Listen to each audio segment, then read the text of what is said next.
Hi. Thanks to an issue with my right eye, I struggle to read an actual book. It's a very solvable problem, very tiny problem, and I'm lucky that I live in an age where we have lots of different options for when we need help with different issues that our body has. Hi, my name is Pam Lamp. I write a blog called Who I Met Today. And on that blog, I interview and feature people who do interesting things that I'd like to learn more about. I'd love for you to follow along. Information accompanies this article. But today, I usually talk about book recommendations, and today I thought I'd talk about something different. I thought I'd talk about the ways that we can still read and enjoy books if we do have problems with our sight. Like I said, we live in an age where we have lots of different options. I can't read an actual book. I have a Kindle where I read my books. I have an iPad where I read magazines and newspapers, and that works well for me. I can adjust the lighting and the contrast and the font size, and I'm good to go. One of the first options that we have are large print books. This is a book, The Spiral Shell by Sandell Morse, a member of our community and someone that I actually interviewed not too long ago, wonderful woman. But this is regular print in a regular book. This is large print book. If you haven't read Kristen Hanna's The Four Winds, it's a good one. You'll notice the difference. Also the difference in the size of the books and the weight of the books. The good news is large print books are very much in demand. The bad news is they're expensive for publishers to produce, and they're also expensive for customers to buy. So large print books are not published as much as they used to be.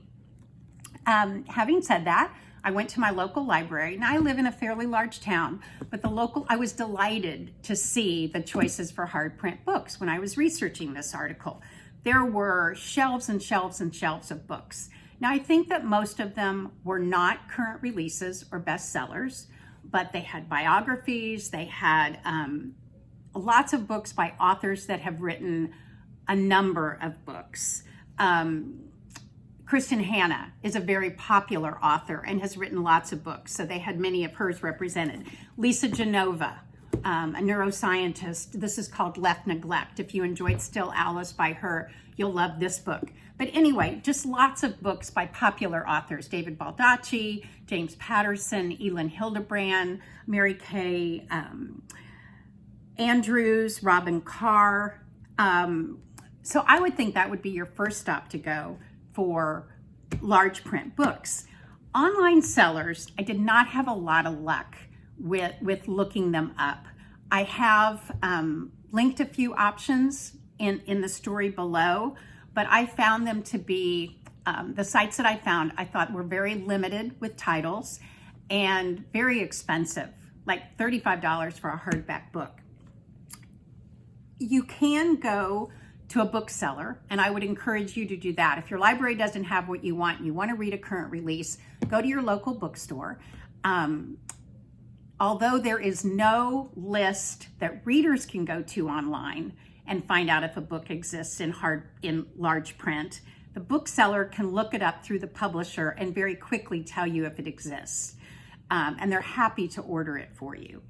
So that's an option. If you do want to order online, Amazon is probably your best bet. It was actually a little cumbersome to find large print books on Amazon or to determine if some of their books were large print or not. And I've outlined the steps that I took in the article to kind of walk you through how to find the books on Amazon.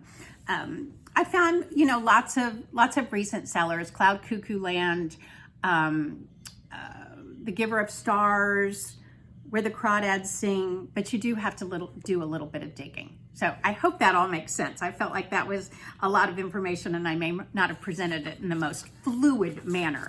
But anyway, so large print books are the first option. The second option, and the one that I go with, is an ebook reader. There are lots on the market. And again, in the article that I've written below, I linked an article that compares and contrasts different ebooks, the price range, the different characteristics they have, and if they have a trial period or not. Amazon's Kindle definitely leads the pack. This is mine. I'll show it to you if you haven't seen one before. Like anything else, the more you play with it, the easier it gets to handle and to use. And I know that a lot of people enjoy flipping through the pages and looking at the cover and going back to look up a date or a character, and I totally get that. It's definitely not as easy to do on an e-reader.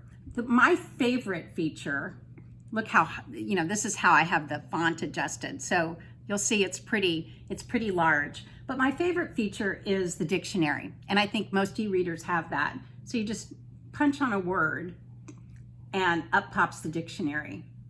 And that's kind of handy. If you want to take notes, you can, or highlight passages, and that's easy to do too. My husband also has a Kindle, so we can share books. So just like if we had a hardback book, there's no reason that we would need to buy additional copies. What else about the Kindle? Oh, through your public library, all you need is a library card, but you can have books downloaded directly to your Kindle, and they have a lot, at our library anyway, they have a lot of different titles, so that's very cost effective.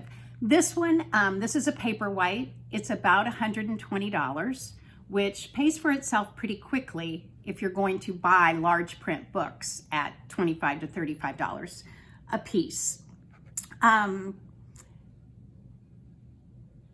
When I interviewed, besides the library and free Kindle books or free ebooks, when I interviewed Susie Orman Schnall, who is a historical fiction author, about a year ago, she told me about a wonderful site called BookBub, and I've talked about it more in the article, but it's a free service. You go, you sign up with BookBub, and you indicate what your reading interests are. Every day you get a short email telling you what ebooks are on sale for $1.99 or $2.99, and then you buy them through Amazon if you'd like them. So since I found out about that and found out about the library, I have, spent a lot less in books, and it's a good way to stock up. And the books that BookBub offers you are not old books that aren't selling. They're new books, they're popular books, and I've had great success. You could even make a wish list on their website and list books that you'd like to read. And that way, if those come up for a deal, they will certainly let you know. So, and let me just show you, you can also read on the iPad, and it's a little bit more colorful than the Kindle. Those are a lot of the books I have, and you can see the covers, whereas my Kindle anyway is black and white. The iPad's a little bit more colorful, but I stick with my Kindle. Plus, they're very easy to travel with. You drop or you drop them in your tote bag, or go to a doctor's appointment and you can take them and you're not lugging around a book. The next thing the next option that we have are audiobooks. And I know many people love their audiobooks. They listen to them in the car, on an airplane, on a bus. They cook, they garden, they walk while they listen to audiobooks.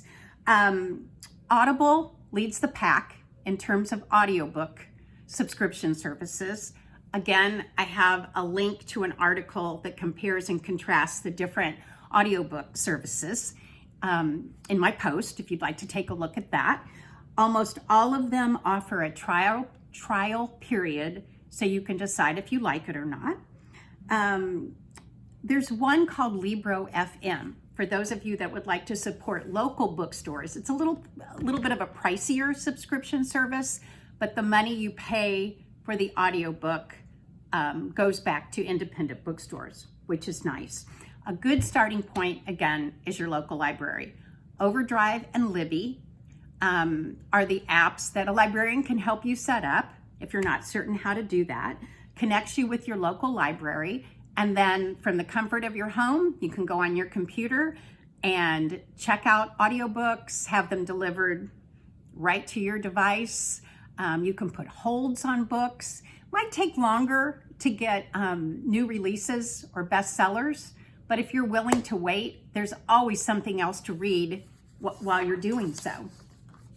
You can also check out newspapers and magazines via Overdrive and Libby. So I hope I've given you, between the video and the article, I hope I've given you some options if, like me, you have some sight difficulties. So I'd love for you to follow along with my blog. I send out an email every 2 weeks, so not very often at all. And if you do something interesting that you'd like to share, I'd love to talk to you. Thanks a lot. Happy reading.